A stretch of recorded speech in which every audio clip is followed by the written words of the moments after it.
Okay, I think I gave myself away. I don't do this very often. I told the group yesterday that I'm not used to speaking in front of groups anymore. I used to at one point. The groups I talk to nowadays are cows, and they're pretty easy to talk to. I tell them, come on, cows, and they come and get some grain, and tell them, get out, cows, and they go. So that's about the extent of my talking in groups these days. So if I'm nervous, forgive me, please. I'll warm up as I go. Why did I start bale grazing? I'm going to get into that, but first let me say, I bought my farm in 2001. It's a 64-acre farm. It's what I call two tiers. I have bottom land of about 10 acres total, and I have wooded hillsides, and then I have an upper set of ridges, and that upper set is about 18 acres, and that's mostly what I bale graze on. I don't bale graze on the bottom yet. I will this year. So I run about 32 animal units on those 25 acres of grass. I do cut hay off of my sister's farm. It's about 24 acres, so that's how I feed my cows. I've had to buy hay in the past for certain years, but I'm at the point now where I hardly have to buy any hay. The reason I started was because of this. When I bought the farm, it was in terrible shape. It had been neglected for about 7 years. Nothing put into it. One of the neighbors had been cutting hay off of the upper acres, and so it was really depleted. Everything was overgrown, briars, weeds, everywhere I went. And, you know, I knew I had a whole lot of work to do, and I wasn't a farmer. So I really didn't know where to start, but I knew I had to do something. Nick was very instrumental. He got me up and running with doing the right kinds of things like soil sampling and hay sampling and stocking rates and those kinds of things. But mostly I wanted to tackle the soil first, and you can see organic matter too. It was really hard, packed, dense soil, and nothing really wanted to grow on it except weeds. It didn't make hardly any grass. And because of the hillsides, during winter weather, it's hard to get my tractor on those slopes without starting to slide down. So I knew somehow I was going to have to take care of that in my hay feeding or feed on the bottom, which I did for a few years, and that was a mess. I have a picture of it later. As I was trying to learn the farming business here, I was reading everything I could get my hands on, and I ran across a journal from England, and they were talking about forage, and in there was an article about bale grazing, so I thought, that might work for me. It gets the organic matter around, it deposits fertilizer, and it keeps my tractors off the hills in the wintertime, gets me off the bottom. Well, about that time, it was about a week later, Nick calls and says, hey, we kind of like to do a test. Would you want to participate in that? And I said, well, sure, I would. So he and Jeff Remcore come out, and they helped me figure out how we were going to go about this. And the first year, as Nick said, we put them way too close together. We didn't know, but there's a ground level, and here's a aerial of it. And over here was the first section I bale grazed the same year, and here's where I had the rest of my hay. And we did tear the ground up, and I started scratching my head as I watched them, because if they were on that ground and it started raining and I couldn't put them elsewhere because I had all my hay set out, there's no mercy. They just plow it up. And I got nervous. One thing you can't see here, I wanted to point out, is this grass right here, whenever it was warm enough to start greening up or growing, the runoff from this is a ridge kind of, the runoff on this slope, the grass was really green there. So I thought, I'm not liking the damage, but I'm liking what I'm seeing. And so, we kept going here, and again, they're coming up the trail here, and I started here, and I just kept moving my wires, and right now, there's even a couple cows on there, I think. They were in this section here, and I finished the year up back here somewhere, and Jeff came out and said, gee, I didn't think we were going to do that much damage. And I said, well, I think it's going to be okay, because over here I had started trying to repair it, not knowing how to repair it really, but as I moved them off of a section, I'd try to get out there and spread the leftover hay around and throw some grass seed down, and I didn't know what I was throwing down or when I should be throwing it down, but that's what I was doing as I was moving them. After this, we took and figured out that if we were to throw some Sudan grass down on this, there's so much fertilizer in it that it might do pretty good. And let me tell you, it did real good. I had an acre and a half or so of Sudan grass in there, and I strip grazed it. I ran wires every so often into 7 sections, and I'd open up that section in the morning after the dew was off of it, because man, I think it was Greg mentioned you put them on some fresh stuff, and a lot of it comes right back out. Nick said, you don't want to be standing behind them after they got on it the first time. And he was right. They really dug into that. They ate it up about a day and maybe a night, and then I'd move them to the next section. And I kept doing that, and I got 3 rounds of grazing out of that. It was great. And in the meantime, my grass was growing in other ways, and so I was able to rotate through those other grasses after they grew. But then when the Sudan grass was done, let's go back. Yeah, when that was done, we took and spread seed. It was novel endophyte. I believe it was Jessup. I don't remember. I think we tried 2 brands.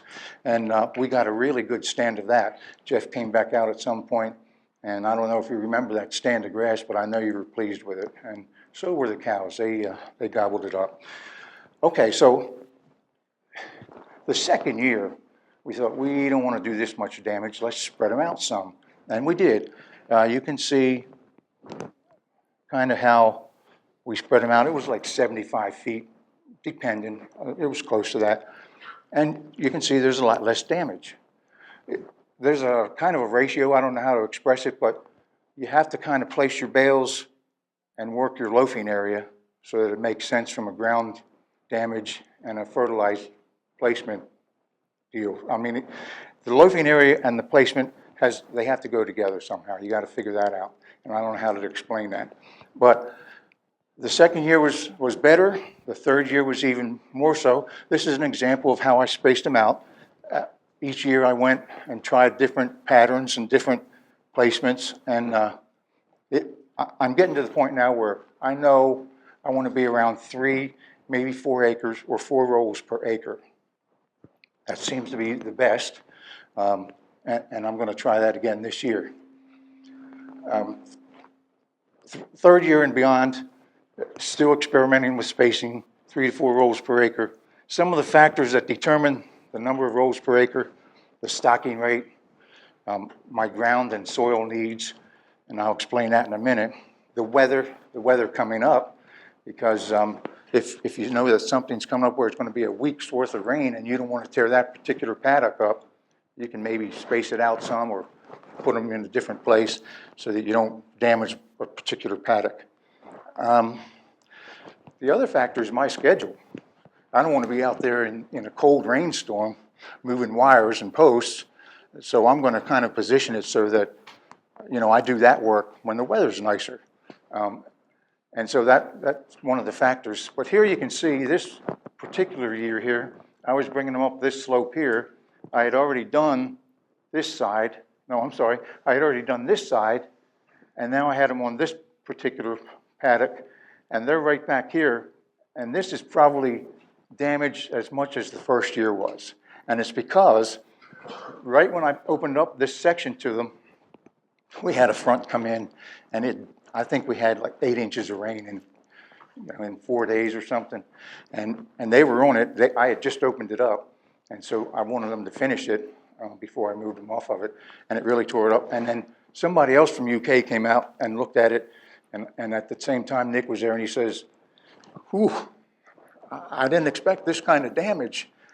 But to me, I'm getting used to the notion of damage isn't really as bad as it first looks, because it always seems to repair itself. And in the first year or so, I was thinking I was helping to repair it, but it was repairing itself. I guess they cut up the roots and spread them out, and they till the soil up and it just grows back. I don't even have to seed it. It grows back. Now, do I get some weeds? Yeah. And I'm getting better at managing that. And even the weeds don't bother me that much because, you know, they're working the soil for me too. So I'm learning as I go. We've made some good progress in terms of getting the money out of it in fertility and organic matter in the soil. Here's how I go about it. You know, and I'm not here to sell you bale grazing because I'll be right up front with you. Bale grazing is not going to work for everybody for a number of reasons. But I'm betting it will work for a section on everybody's farm. It just depends on your situation. I wouldn't be doing bale grazing probably if I wasn't rotational grazing. By rotational grazing, I'm getting the effects of bale grazing year-round, pretty much. But rotational grazing sets it all up for me. And I have a slide on the next, well, a picture on the next slide here. But because of that, and on the top hills, by the way, I have 8 paddocks. I have those 18 acres divided into 8 paddocks, different sizes. And as I pull them off of the grazing, you know, this time of the year, a month earlier maybe, I'll follow up. And I do my prep in that particular paddock that I just pulled them off. Greg mentioned bush hogging after he pulls them off. I bush hog too if it needs it, or I might spot bush hog or something like that. But as I pull them off, I bush hog it and I'll check fence line to see. My farm is one wire, 98% of it. And so I check fence line and get it all ready so that when I place my bales and I'm ready to start bale grazing, I just open up the gate and they go in. I set my bales, I shoot for October, but it depends on how the grass is growing. If I'm still rotational grazing, and I am now, I'll wait till November. And sometimes I haven't set it out until Thanksgiving because I still have grass for them to eat. I set up temporary fence sections. I'm going to see if that's on the next one. And then I move my rings as they empty them. And then I open up the next section. I try to stay 2 or 3 seconds ahead of them. And I can explain that better here. First, my rotational grazing, like I said, I have 8 paddocks set up. And they're different acreages. This is 1 acre. This is 1.25 acres or so. This is my 3rd paddock. And I'll move them through here, usually in this fashion. 7, where's 7? There's 7, and then 8. But again, that depends on how the grasses are growing in each paddock. And they grow at different rates. And so I kind of work that. For example, I let these go last month, and I moved them through some of these quicker, or again, to give this more growing time because it's more acreage for me. I get more grass out of it. And so it's really nice because I have a lot of flexibility with it. And it just sets me up for my bale grazing. I used to move those. The first year or two, I would move these fence lines and change my paddocks so that I could place my bales where I thought I needed them. But they're permanent fencing now. Even though they're 1 wire, I don't move those anymore because it's a lot of work. Here's a picture of how I was rotating my pastures. And these are the 2 paddocks that I talked about I left growth. This, I just now am grazing this one. After I move them out, I bush hog it, and I move them to another pasture. And from here, I had moved them over to here, and I didn't have to bush hog this. This was in pretty good shape. And then I put them in this one. And then from there, I moved them over into here, and then here. And out here, I have a really good crop of broom sage because I've never bale grazed there. I've only ever bale grazed out to about here. And then this was just used as loafing area. And so this year, I put four rows out just a couple of days ago, and I lined them up right here. That's a slope, and I thought I'm going to start feeding them right here, and then I'm going to put it tight like the first year and put rows here to see if I can't get rid of some of that broom sage next year. And the reason I don't bale graze that is because it's kind of a long haul to the water. I put a water system in here. I feed it off my barn roof. There's a 3,000-gallon tank and a little 300-gallon tank that they drink out of. So they only have to go back to here for the water, as opposed to going all the way down. So I never bale grazed out here because I thought it was a little too far, and depending on the weather, I didn't want them going out that far. But this year I'm starting here, which is different for me. I'm starting here, and I'm gonna, once I get that taken care of, then I'll open up in these other sections. Let's see what else I want to make off here. I think I covered the rest of that. The prep work that I do, I put this in because it's one thing that sometimes you don't have to deal with. When I buy a hay ring, I drill holes out where the bolts are. I make them bigger because moving them as much as I do, they seem to want to come apart, get loose, whatever. But I put bigger bolts and washers in this and then put them back together. And it really helps keep them intact. Some of my hay rings are 8 years old now because they just don't get beat up because they're held together better. And these I put in here because I wanted to show you how easy it is to move these rings. Some folks say, gee, you got to move these hay rings all the time. But it's really kind of easy until you get off the ridge a little bit. Then you got to be careful because they might get away from you. I don't let my grandkids, I don't let them roll them over the ridge. I've lost 2 rings. I had to dig out of the woods, but I'm the one that did that, not them. Yeah. When they get away from you, they really roll. I like to call this my 2-legged tractor. I don't start my tractor up all winter long. If I have to do something with hay, I strap my tool pouch on, I go out and I walk it. It's really that simple. Here I wanted to show you, these red lines are my permanent fence lines that I rotate through all year long. And the blue lines are the sections that I set up that I rotate bale grazing through. So as they come up through this section 1, I'm watching, and as they eat a row up, I'll take the ring off of there and I'll roll it. So as they eat up a roll, I'll move the ring over, weather depending. I don't go out if it's too bad, but I'll move the rolls, and then when they're down to 1 roll, one of the hardest things for me to do is open up another section too soon. I don't want them to eat up that roll. They might eat it down to this. I'm like, no, girls, you got to finish it up. I can't move you. But otherwise, I'm dealing with sometimes this much that they don't want to eat, and they'll stand at the fence line and bawl at me, wanting me to open up the next section. But I will sometimes, depending on the weather, but I make them clean it up pretty good. And so when I'm ready to open up this section, they'll be standing here somewhere, and I'll move the last row over there, the ring over there, and then I'll just open up a little, like a gate here. It's not a gate, I just take it off the insulator and pull the wire back, and they go through pretty quick, and they start eating. And then I take the wire up, and I'll put the wire, depending on where I am, I'll put it here or there. Like I say, I like to stay 2 sections ahead in case something was to come up. So it's really easy. I just drag the wire, set a few posts, and I stay ahead of them that way. Let's see. This is what I used to feed in.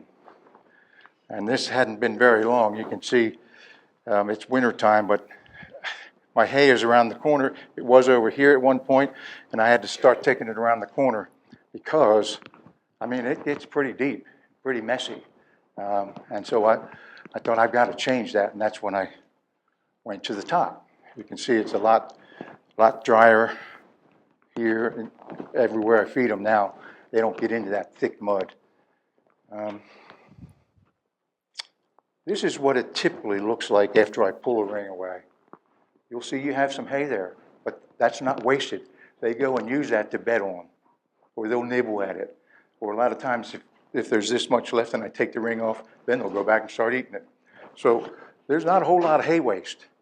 I used to use a roll and a quarter, not quite a quarter, maybe 0.15. Now I'm using 2/3 of a roll, where I was using 1.15 before. So I'm actually saving hay. Not sure I can put the variables on that why, but I am. I don't have as much waste. This is what your fields will look like, depending on the weather afterwards. But this is what they'll look like in less than a year. They heal themselves over, spring, summer, fall. They heal themselves. And by the time I'm ready to place next year, they've already healed. So to me, my soil is much richer now. I haven't put any fertilizer in it, not even lime. It doesn't call for anything. It doesn't call for anything. Whereas my sister's, where I take the hay off, it's going down and mine's going up. And Nick suggested the other day, maybe it's time you start taking something off of those fields. And I had to this year. I had to take some hay off of one of these paddocks because the cows weren't keeping up with it. And this is what it looks like after they've bale grazed it. It tears it up, but it repairs itself, and it repairs itself real quick.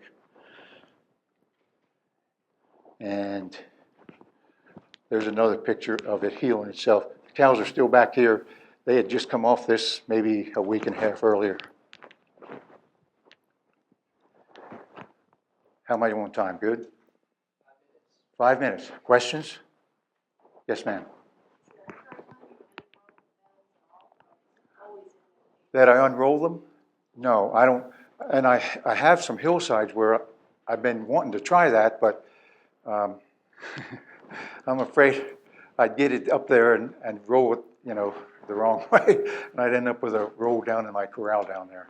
I'm not sure. I weed eat the hillsides and I fertilize, and they're getting better, but they have some broom sage on them too, and I might try that. But my corral is right at the bottom, so I don't want to take that chance, or haven't been willing to yet. Yes, sir. Do you store the hay inside before you place it in the field?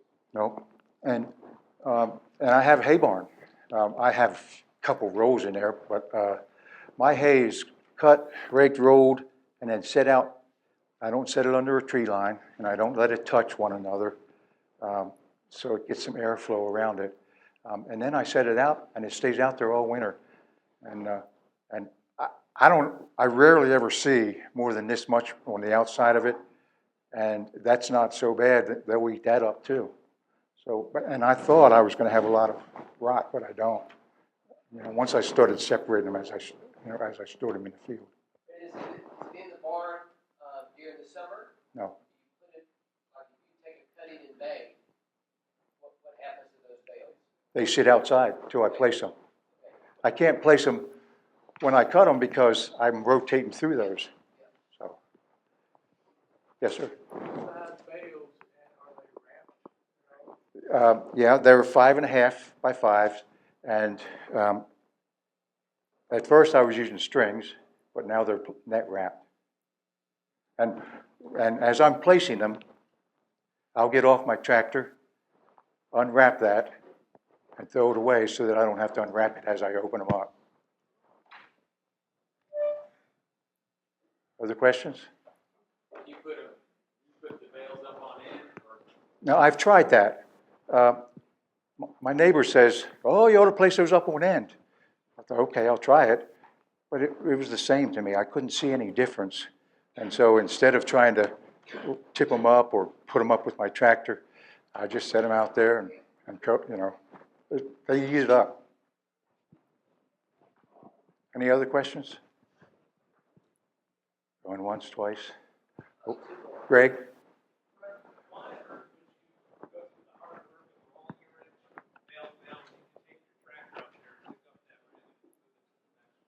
I don't like buying rings. I mean, I tried that. Oh, yeah, those rings are easy to roll. The worst part is getting it tipped up on its side, but even that's not hard at all. So I push them, and if you work the ground level, how it slopes or whatever, you give it a push, you walk behind it, you give it another push, you walk behind it. Watch out for the down slopes. And it's easy, and it saves rings. The tractors beat them up. At least my tractor or my driver did. And the tractor beats up the field, okay? That's probably part of what you were getting at. Yes, thank you. It was, and I don't get my tractor out in the wintertime. Yes, sir. You had a steel hay ring, you had a poly, looked like a poly hay ring. Can you describe how I don't have a poly hay ring. No, I'm not sure what made it look like that, but this one, no, sir, that's an older, it's paint's coming off it. Yeah, One other question. yes, sir. I roll mine, I got a bunch of hills, rolling hills on mine. Is there any disadvantage to rolling the bales off instead of setting them out? Do you mean to open them up, to Yeah, roll them down? I just kick them off the hill and roll, that's how I really can't speak to that. Intuitively, I can, but not from a data standpoint, I couldn't. I have a neighbor that does that. I don't have a whole lot of hay, and it just seems like his cows will eat, and then they'll bed on it, and then they won't eat much more. And so I'm afraid, just intuitively, that I might be using more hay that way. But I don't know that that bears out in fact.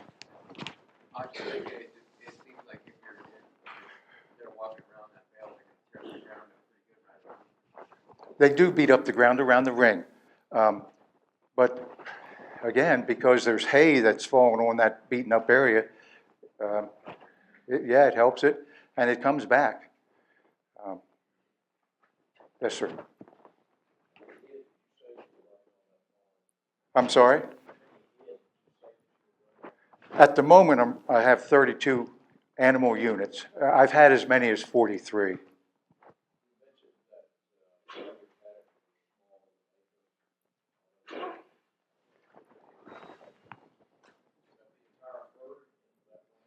Yeah, I do. And that's because it gives me a lot of flexibility. It's like, which field do I want to mow today? Which field needs mowed today? Sometimes I'll put them in there. I usually wait until the grass is dry. I think I get more usage out of it. I'll put them in there, like even on my acre paddock, I'll put them in there maybe around 10 o'clock or so. And if it's sat for 12 or 14 days, which a lot of times it can, it'll feed them for 2 days. So then I'll move them to another one.